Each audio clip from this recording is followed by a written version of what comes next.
উনি একজন সাংবাদিক, উনি একজন লেখক, উনি রাজনৈতিক বিশ্লেষক, উনি অ্যাক্টিভিস্ট, উনি পরিবেশ কর্মী।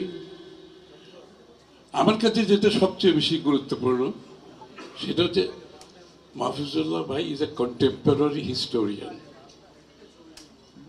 বাংলাদেশে কন্টেম্পোরারি হিস্ট্রি লেখার মানুষ খুব বেশি কিছু নাই, অনেকে অনেক কিছু লিখেছে, বাট কন্টেম্পোরারি হিস্ট্রির উপরে যদি কাউকে চিন্তা করা যায়, আমি মনে করি হি ইজ দ্য ম্যান।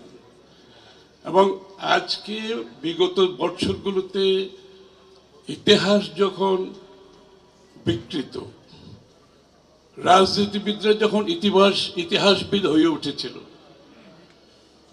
মনে হয় তারাই ইতিহাসবিদ, তারা ইতিহাস সৃষ্টি করছে। আবার কিছু ইতিহাসবিদ সৃষ্টি করা হয়েছিল রাজনীতির স্বার্থে। সেই সময় একজন কন্টেম্পোরারি হিস্টোরিয়ান মাহফুজুল্লাহর আগমন একটি সুবাতাস বয়ে গেছে কন্টেম্পোরারি হিস্ট্রির মধ্যে।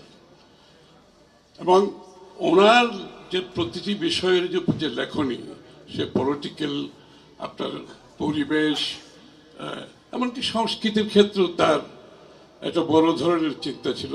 বাংলাদেশের সংস্কৃতিটা কি হওয়া উচিত সেটাও তার মাথায় ছিল।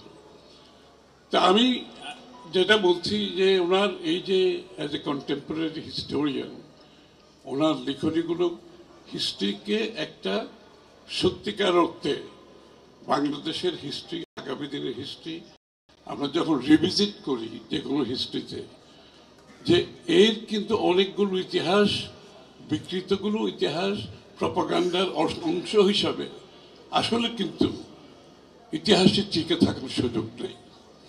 যখন ইতিহাস রিভিজিট করা হয় তখন সত্যিকার ইতিহাসটা কিন্তু বেরিয়ে আসে। মাহফুজুল্লাহ ভাই সেই ফুটপ্রিন্টটা রেখে গেছেন যে রিয়েল কন্টেম্পোরারি হিস্ট্রি বাংলাদেশের কি প্রতিটি ক্ষেত্রে।